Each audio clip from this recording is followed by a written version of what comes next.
بسم اللہ الرحمن الرحیم۔ السلام علیکم۔ حضرت یونس علیہ السلام دجلہ کے بائیں کنارے پر آباد عراقی شہر موصل میں پیدا ہوئے۔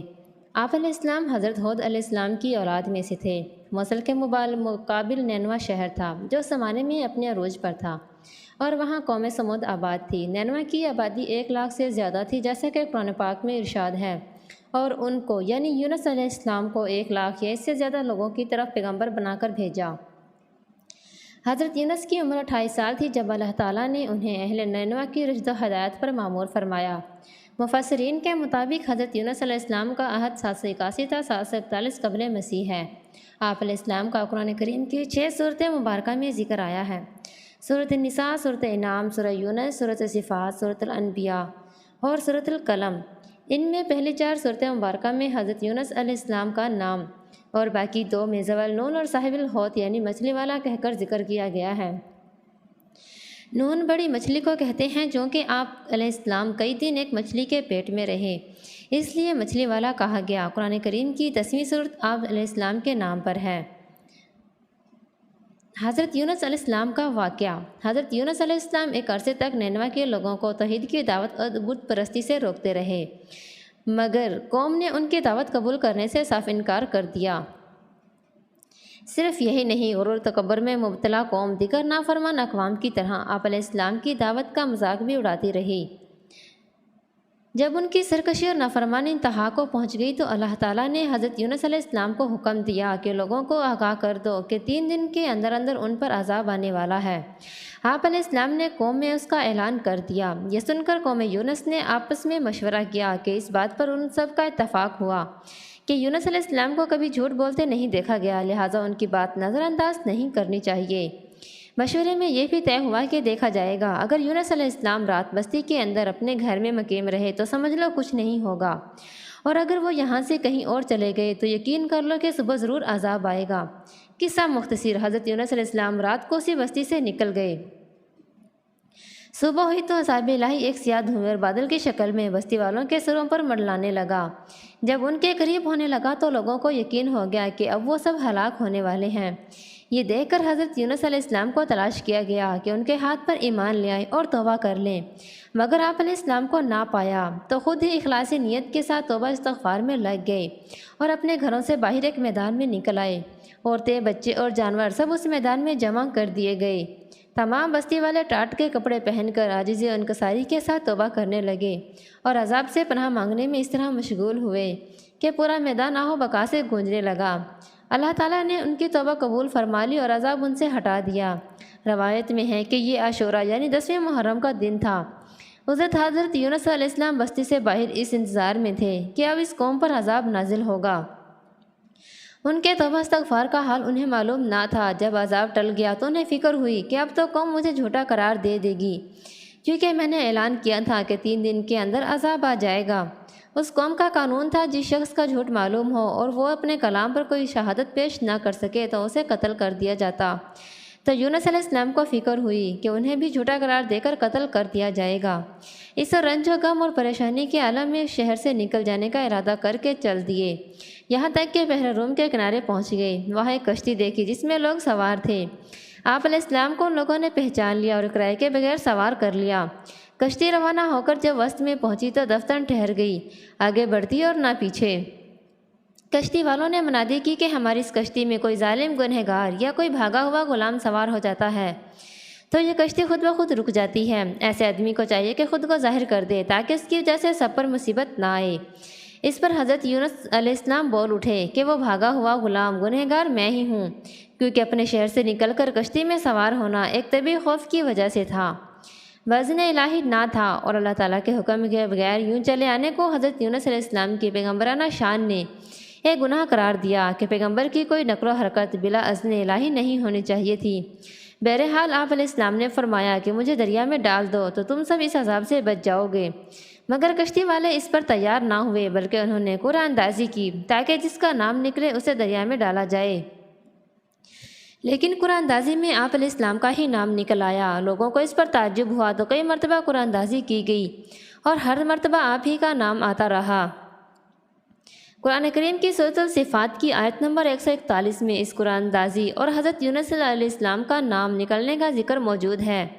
ایک طرف قرآن اندازی میں نام نکلنے پر آپ علیہ السلام کو دریا میں ڈالے جانے کا سامان ہو رہا تھا، دوسری طرف ایک بہت بڑی مچھلی اللہ تعالیٰ کے حکم پر کشتی کے قریب منہ کھولے موجود تھی کہ آپ علیہ السلام کو اپنے پیٹ میں جگہ دے۔ حضرت یونس علیہ السلام جیسے ہی پانی میں گئے، مچھلی نے فوراً انہیں اپنے پیٹ میں لے لیا۔ حضرت عبداللہ بن مسعود نے فرمایا کہ حضرت یونس علیہ السلام اس مچھلی کے پیٹ میں 40 روز رہے، یہ انہیں زمین کی تہ تک لے جاتی اور دور دراز کی مسافتوں میں پھراتی رہی۔ بعض افراد نے 7 بعض نے 5 دن اور ایک نے مچھلی کے پیٹ میں رہنے کی مدت چند گھنٹے لکھی ہے۔ حقیقت حال تو اللہ تعالیٰ ہی کو معلوم ہے۔ اس حالت میں حضرت یونس علیہ السلام نے دعا کی، لا الہ الا انت سبحانک انی کنت من الظالمین۔ تو اللہ تعالیٰ نے دعا قبول فرمائی اور مچھلی نے آپ علیہ السلام کو بالکل صحیح سالم حالت میں کنارے پر ڈال دیا۔ مچھلی کے پیٹ کی گرمی سے ان کے بدن پر کوئی بال نہ رہا تھا۔ اللہ تعالیٰ نے ان کے قریب ایک درخت اگا دیا جس کے پتوں کا سایہ آپ علیہ السلام کے لیے راحت کا سبب بن گیا۔ نیز ایک جنگلی بکری اللہ کے حکم سے صبح و شام آپ کے پاس آ کر کھڑی ہوتی اور آپ علیہ السلام اس کا دودھ پی لیتے۔ اس قصے کے جتنے اجزاء قرآن پاک میں مذکورہ ہیں یا حدیث مبارکہ سے ثابت ہیں وہ تو یقینی ہیں، باقی اجزاء محض تاریخی روایات پر مشتمل ہیں جن پر کسی شرعی مسئلے کا مدار نہیں رکھا جا سکتا۔ سمندری جانوروں کی تسبیح حضرت ابو ہریرہ سے منقول ہے۔ رسول اللہ صلی اللہ علیہ وآلہ وسلم نے فرمایا، جب اللہ تعالیٰ نے حضرت یونس علیہ السلام کو مچھلی کے پیٹ میں قید کرنے کا ارادہ فرمایا تو مچھلی کو حکم دیا کہ ان کو لے لو، لیکن ان کے گوشت پر تیرا تصرف نہیں کیونکہ یہ تیری غذا نہیں ہے۔ جب مچھلی آپ علیہ السلام کو لے کر سمندر کی انتہائی نچلے سطح میں پہنچی تو آپ علیہ السلام نے کچھ آہٹیں سنی۔ اس پر اللہ تعالیٰ نے وحی فرمائی، یہ سمندری جانوروں کی تسبیح ہے۔ اس موقع پر حضرت یونس علیہ السلام نے بھی تسبیح کی۔ جب فرشتوں نے آپ علیہ السلام کی تسبیح سنی تو بارگاہ خداوندی میں عرض کرنے لگے، اے ہمارے پروردگار، ہم ایک نحیف اور کمزور سی آواز کسی اجنبی زمین سے سن رہے ہیں۔ اللہ تعالیٰ نے فرمایا، یہ میرا بندہ یونس علیہ السلام ہے۔ فرشتوں نے عرض کی، وہ تو نیک بندے ہیں اور ان کی طرف سے ہر شب و روز آپ کے پاس نیک عمل پہنچتا ہے۔ اللہ تعالیٰ نے فرمایا، ہاں یہ میری بہت اچھی تسبیح کرتے ہیں۔ پھر فرشتوں نے اللہ تعالیٰ کے حضور حضرت یونس علیہ السلام کی سفارش کی تو اللہ تعالیٰ نے مچھلی کو حکم دیا اور اس نے آپ علیہ السلام کو سمندر کے کنارے ڈال دیا۔ قرآن کریم میں ارشاد باری تعالیٰ ہے کہ پھر ہم نے ان کو جب کہ وہ بیمار تھے فراغ میدان میں ڈال دیا اور ان پر ایک بیلدار درخت اگا دیا۔ آپ علیہ السلام کا بدن مچھلی کے پیٹ میں رہنے سے انتہائی لاغر اور کمزور ہو چکا تھا۔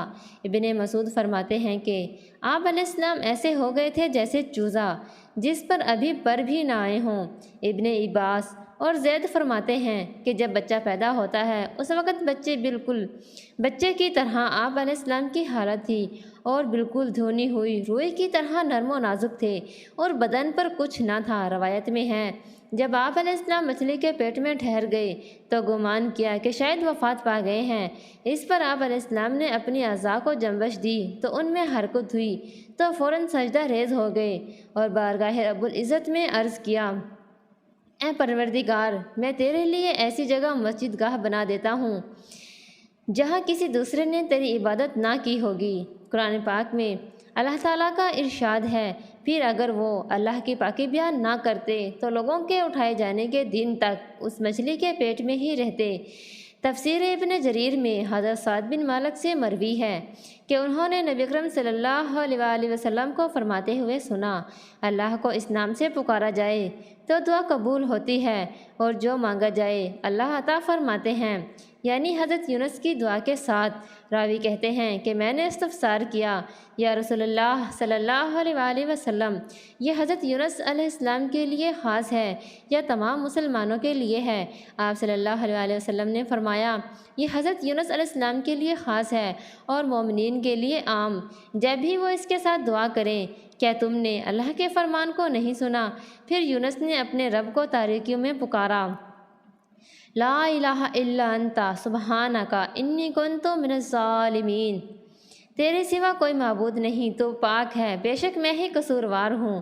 تو ہم نے اس کی دعا قبول کی اور اس کو غم سے نجات دی، اور ہم مومنین کو اسی طرح نجات دیتے ہیں۔ حضرت سعد سے مروی ہے، رسول اللہ صلی اللہ علیہ وسلم نے فرمایا، جس شخص نے حضرت یونس علیہ السلام کی دعا کے ساتھ دعا کی، اس کی دعا ضرور قبول ہوگی۔ وسلام۔